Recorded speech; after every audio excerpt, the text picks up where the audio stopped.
In this episode of Quest for the Open, I upgrade my wardrobe. I think I look good in a cashmere jumper. I find a new way to hit the ball further. Off the shaft. And triumph for my first win of the year. Mr. Peter Finch.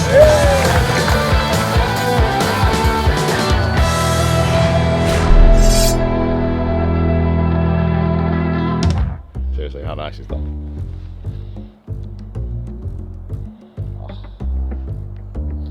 The sunshine just like make everything better. How do Brits like manage? Seriously, like how do we survive year after year? I don't get it. I don't. Anyway, each Quest for the Open video has a theme based around me trying to improve my game, and this episode is all about driving, specifically driving distance. But we're going to be carrying on from the previous episode as well about approach play and changing my swing. Also out here with the wonderful Sean Walsh. Look at that beautiful face over there. And Michael, the videographer, he's got an even more beautiful face. That's true. It's above average. First of all though, in Carolina, in Raleigh, my good friends at Johnny O are stationed. They've got their flagship store and head offices. So tomorrow morning, we're gonna head up there and check it out. It looks pretty impressive. It looks really cool actually.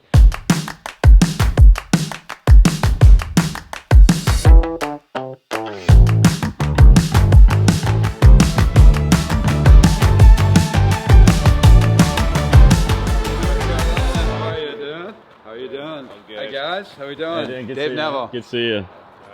Sam, how are you? Come on in, welcome to Johnny O. Yes, thank you. Cruise control special.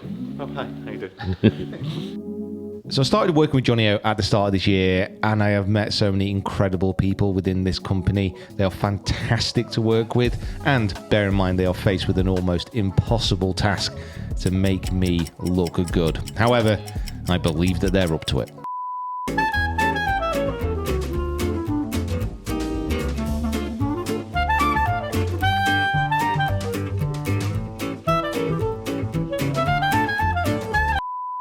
What did you say? Basically out. That's a very, very nice office. Very nice indeed. Very new. And now we are off to the Johnny O flagship store here in Raleigh. We're going to try a few things on. I think I look good in a cashmere jumper. Yeah, I think you could. I think I could pull off a cashmere jumper, couldn't I? Then we headed down to the Johnny O flagship store where they fitted us out with some more special gear. Now this is for an event which is going to be coming very soon, which we cannot wait to tell you about, so stay tuned. It's just your average Wednesday. That's what we do here at my good friends at Johnny O. Just walk in 15 minutes later with a full wardrobe. For you boys as well, look, this is all your bag. It's not our bag. That's literally your bag. Okay, that's our bag, yeah. It's your bag. It's literally your bag. I think I might claim that hoodie that Sam tried to get today.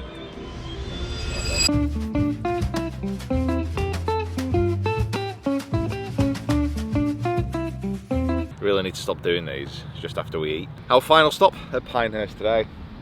I'm gonna really miss this place. I could happily move here. So if there's any family that wants to adopt me, I'm basically just like a big puppy. Also played one of my new favourite courses yesterday, Southern Pines, Cuba, B-Rock.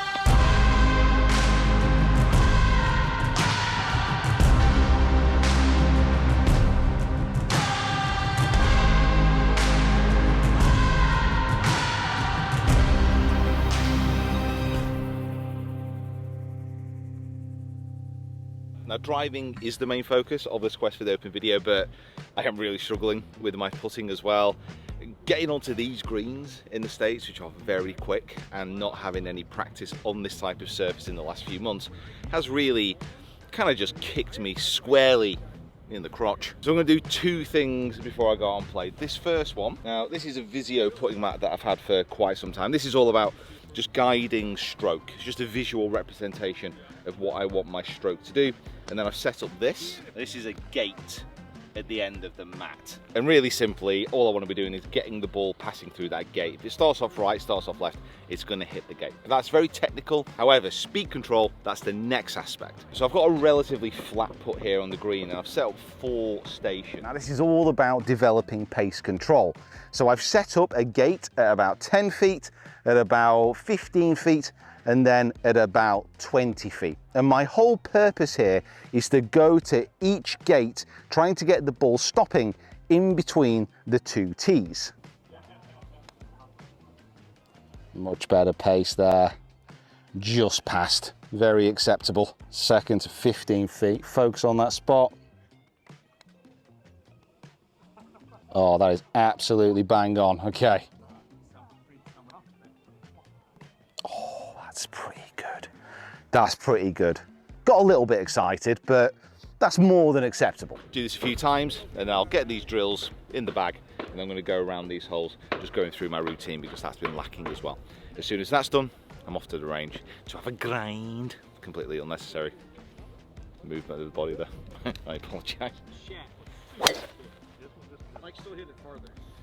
So the idea with the driver, and certainly driver distance, is I want to increase it from last year, which I've got to be honest, I don't think it's going to be an issue. So the pink driver I was using last year, it's fantastic for finding fairways and forgiveness. What I've done is I've gone for a driver this year with the GT3, which is, it's definitely longer. So now I'm trying to figure out how to maximize the distance and the control. So I'm making a few changes technically, but also physically. Let's get into that just a little bit deeper. Okay, we are back home in actual sunny Manchester. Not for long though. I've got one day and then I'm going to Dubai.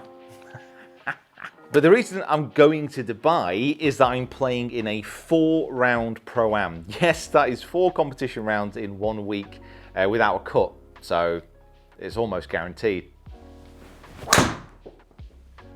And my driver distance in Dubai is going to be fairly important because the courses that I'm playing at are here. Now, we have, I think the order is Faldo Night Golf, Dubai Creek and Yacht Club, whatever it's called, the Majlis Golf Course, and then the Earth Course at Jumeirah. Now it's going to get very shafty for a moment. So when I got fitted for my GT3 driver, I got a 75 gram Tour X Tensai Flex. Now that's very stiff. It's like swinging an iron rod, but numbers wise, very, very good.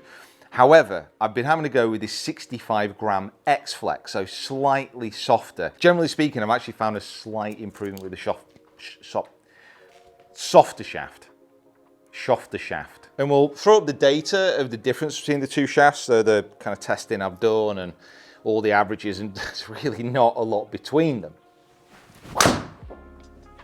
Probably the only difference is with the Tour X, it just feels stiffer, it feels harder. With this one, there's a little bit more give. It feels like I can, I mean, let's face it, I mean, that's a 340-yard drive. Like, we're all right. Right, we're good. So what I'm doing to get this extra distance and to take it to Pound Town is kind of similar to what I've been doing with my swing anyway. There's no real great secrets. It's just harder to do with the driver than it is with a pitching wedge because, you know, the driver is the hardest club to hit.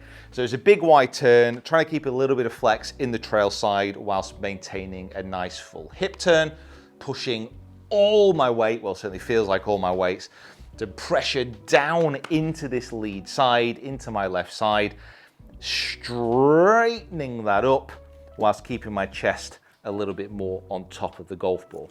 So it feels like I'm doing this. So I'm up, turn, down, It's not actually happening like that, but that's what it feels like. Now, generally speaking, when I've been doing my data testing, I can get my club head speed kind of around to a 118, 120. I can swing it faster when I really exaggerate these positions, but the strike, it varies enough on the face really to probably be not worth it. We were talking about the sun a second ago. Hear that? That's hailstone. That's hailstone, or like a lot of pigeons having a lot of poos. And I was also toying with a little challenge. We spoke about this in Carolina as well, didn't we? How many yards in a mile? 1,760. Remember that number? Because I'm not doing this in my head. 1,760 divided by 5 equals 352. So what I'm thinking is if I can try and get total distances of 352 within 5 drives, I could drive the ball a mile. And that'd be a really good test of like speed and accuracy. Shall we give that a go now and see actually where we get to? Decent start, I think.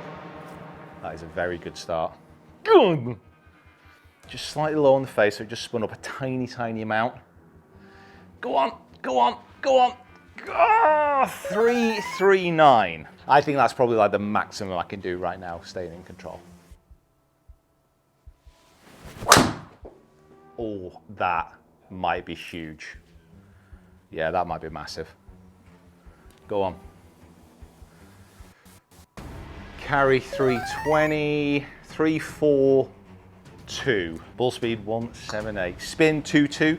So again, on the course, that's pretty much bang on because you want enough backspin to actually keep the ball in the air. Like if I got it around 1.9, so 1900 backspin, that'd be probably perfect, but it's playable. Like we can manage with that. Yeah. This is quite the display. Go on. Woo! Go on, go on.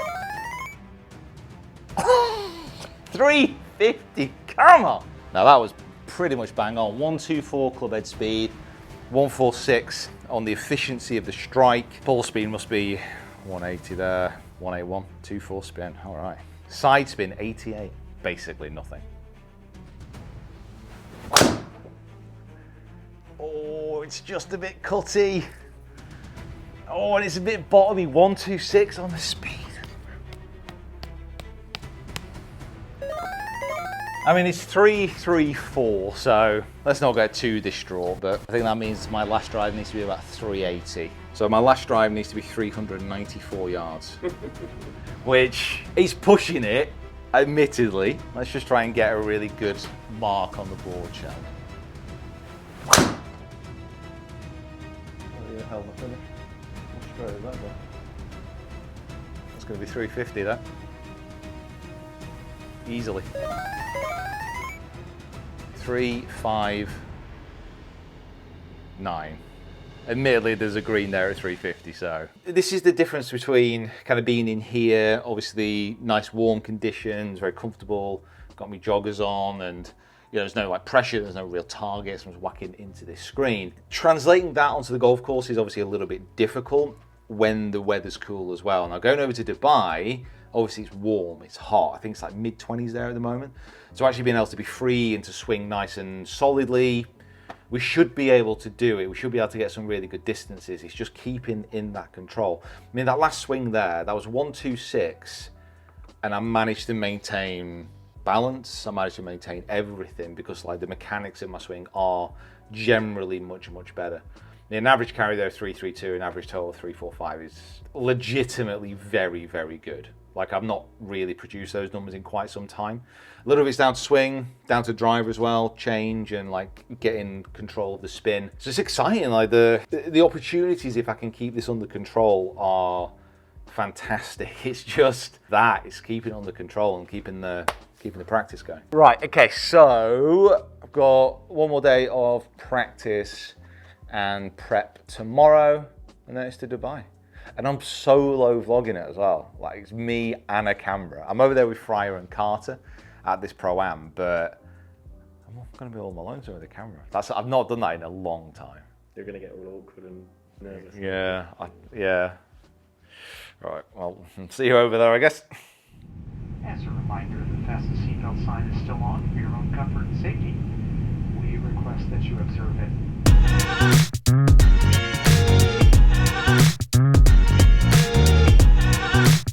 Good morning! Made it to Dubai and it's about 30 degrees outside, it's sunny, it's going to be great for golf and I'm actually looking forward to properly practicing. It does sound weird, like the amount of golf that we film and the amount of content that we make, to actually practice that amount of time is really condensed, there's not a lot of it. So I've got a week where I'm doing vlogging for the first time in ages. This is the first time I've spoken to a camera on my own for quite some time, it feels like. But I'm actually not filming videos, doing stuff for Carter, for Fryer, who were over here for the Pro-Am as well.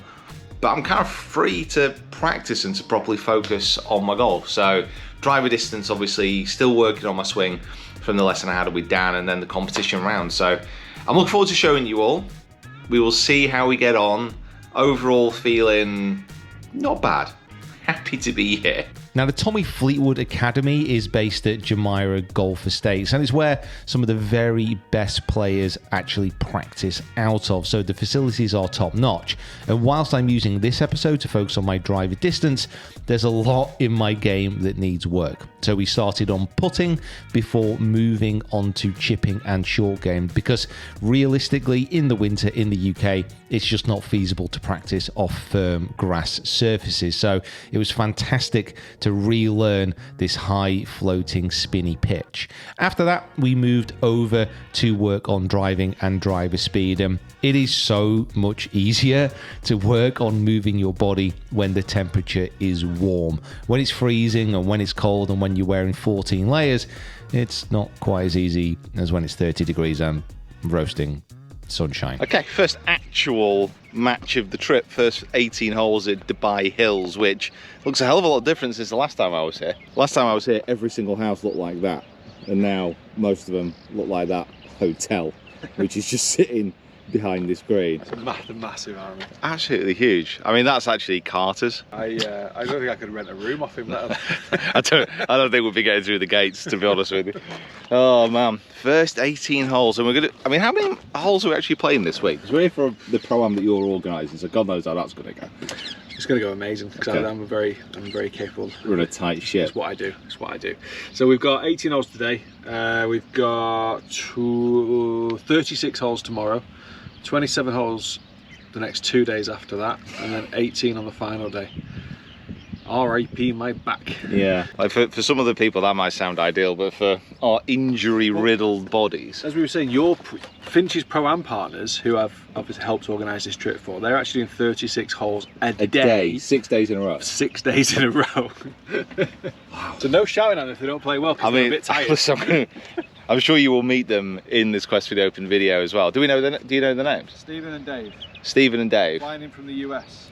Okay, it's the first day of. So this is the first day of the comp. So we're playing the Faldo course tonight, which is over there in the floodlights. But we're filming a match now for Mr. Freischall on the Majlis. 36 today. Big day. Is this the best way to prepare for a comp? I don't think so. Well, no, mind you, you'll get into a nice groove, won't you? So you'll find a rhythm and then air it out in the real comp. This is just YouTube stuff. I'm taking this quite seriously, though, I must admit. I was trying to throw you off there. Yeah, I'm trying to figure out like what the best way to prepare for an event is. And this might be it. The only problem is, like, let's say I play well tonight, like win, then that means every single comp. I don't mind. We'll film a video everyone for I have to film 18 holes every single time. Oh dear. Anyway, fantastic courses. This is the one with the iconic tee shot with the skyscrapers in the background, and then tonight that'll all be floodlit. So 3 hours later. Well, that was quite the round. 1 under, 2 under level, 1 under, 2 under, 3 under, 4 under, 5 under, 6 under. Wow, 6 under. Is that 66? I don't think I've ever counted that low. I know they count to 66, but then I've got another 4 holes to go. Thank you, Majlis. You've been absolutely wonderful. Well, that sets me up pretty well for. Oh, I mean, Finch is that type of guy now that's going to enter every single PGA event in the world. I'm the kind of guy who's going to move to Dubai now, like if Dubai will have me. But we do have like the first competition round of this pro-am tonight at the Faldo. Shame it's not on there for you. Yeah. Is it a bad mindset if I'm worried about using up all my good shots?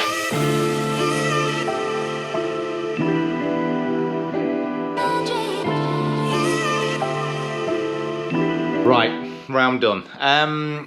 So I shot 6 under this morning, and I shot 6 over this evening. Difference of 12 shots. A bit of a mixed bag in many respects. To test out my driving distance, the Faldo course under the floodlights is not the one. I think I might be at 3 drivers today. There's good news that the fact I'm only 3 points, so all the Pro-Am is done in Stableford as well as the team comp in Stableford. So I'm only 3 points off the lead there. It was a bit of a scrappy round, didn't strike the ball well. Was quite nervous over the putts. The greens were really grainy, didn't really trust myself. Hold some good putts, but also missed a few that I should have held. However, tomorrow we're playing at Dubai Creek, which is going to require a whole host of better golf. So I'm going to have some chicken wings. I'm going to go to sleep because we're up really early in the morning to get to Creek where the first tee time off.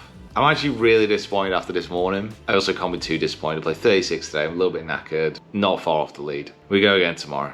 Okay, Dubai Creek. Now, this is a very difficult golf course and it has challenging holes throughout, but I have to say, this was a tale of two nines. On the front nine, I played relatively well, missed a few birdie opportunities, but made the turn in level par. And the 10th is a par 5. It's very much reachable in two. I hit a fantastic drive, which somehow found the water to the right of the tee. I didn't think I could reach it at 330 yards, and I didn't even hit my driver full. So the work I've been putting in has been paying off, but it put my mind in a bit of a spin. And then I developed the wonderful pull hook, which, if you've ever played Dubai Creek, you will know that this is not a shot that you want to have in your arsenal with many water lurking left. So I limped home with a back nine of 6 over. Now it's a stale for the tournament, so he gave me 30 points. 2 rounds of 30 points and languishing in the middle of the pack. Okay, we are on third round. I am 5 points behind leader, and I am 2 points behind Andy Carter, who's in second, and he's the one I really want to catch. We're at the Majlis today, beautiful. One of my favourite clubhouses in the world, this. It's like pretty unique and pretty special. I'll try and find some pictures of when this place opened to what it is now, because you've got this like cityscape behind. It's truly a pretty wild place. Now, it was here that I managed to shoot 6 under earlier this week. I would say that my game has not improved since that point. I've been putting the work in, I have been practicing, but I think today it's more about just going out and playing, trying to see the shots and trying to use the dog legs, because it is quite a positional, tricky course. And then we'll see how we get on. I think around places like this, putting is maybe the most important thing. 18 holes at the Majlis. 6 over in the Pro-Am rounds. Let's see if we can improve that, even if it's just a little. Okay, so the Majlis course. Now, earlier in the week, I had shot 6 under. So I was going into this round with high expectations, but the thing I was working on the most, what I was trying to be the best at, was the thing that really let me down. So driving, especially on the front nine, was poor, and I actually got away with a lot. I hit some very dodgy shots, but left myself in a situation that I managed to extract myself from. I got some birdies from wild positions, like the 8th hole, for example. I kind of pull hooked it into the waist, hit a low hooking 8 to about 4 feet, which I managed to hold. Now, that type of birdie is not going to happen very often. And then the hole after on the 9th, I pulled my tee shot to very close to the water, hit it fat, and ended up walking off with a double. It was frustrating, because if you drive it well around the Majlis, you can have a good score. So something wasn't quite right. Okay, here we are, final day of the Pro-Am at the Earth course at Jumeirah Golf Estates. I must admit, this isn't my favourite course. However, I am willing to give it another go. Another try, another attempt. I am 2 shots, 2 points off the leader at the moment in the pros comp. As a team, I think we're in second. So there's still a lot to play for. My driving yesterday, again, was disappointing. The swing that I've been practicing in the studio and that I've been working so hard at is simply not transferring to the course. Now, I went out and filmed another 9 holes last night with Matt Fryer, and to be honest, I think I found something about my backswing turn. So after the first few rounds, I contacted Dan Whitaker, who I've been having lessons at, and we spoke about how I'm not loading into my trail hip, and this is causing me to get very narrow on the downswing, a little bit over the top and a little bit flippy. So what I was trying to do yesterday is really turn into that trail hip, my right hip, and it still really wasn't working.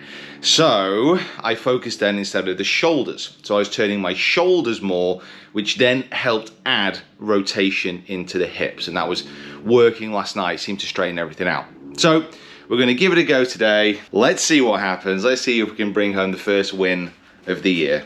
Most importantly, let's enjoy ourselves. And what a start to my final round here. 5 birdies in a row on the Earth course. It's a place which I really don't like, and yet that disdain carried me through to an electric start. However, reality soon caught up with me, and I finished not so well. Okay, the round on the Earth is over, and I shot 2 under, and at the moment I'm currently leading the Pro-Am. My team is leading the team event as well, and you should be saying, well, Pete, well done, that's fantastic, congratulations. You must be absolutely delighted with yourself. Honestly, I'm not sure I've ever been more annoyed after a round of golf, if I'm going to be completely honest with you. I mean, I'm setting expectations a little bit higher this year. So 2 under, great. Anytime you shoot under par, you should be happy. You know, it's a good achievement. But I was 5 under through 5, and my I hold like a 13 footer, but apart from that, everything was within a foot pretty much. I was playing so well. I got to 5 under par and absolutely papped my pants. I was terrified. I didn't know what to do. And I fought so hard to try and get back to level.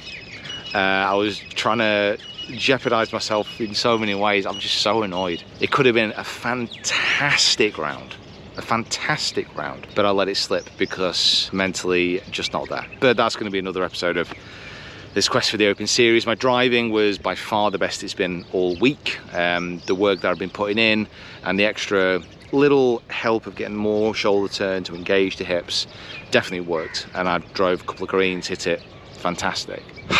Mentally, I could win this event and I'm going to be really annoyed. I don't know, I sound like such a dick, but today could have been amazing. It could have been amazing, and I just let it slip. I'm going to have a pint. In first place, Skillist's newest coach, Mr. Peter Finch.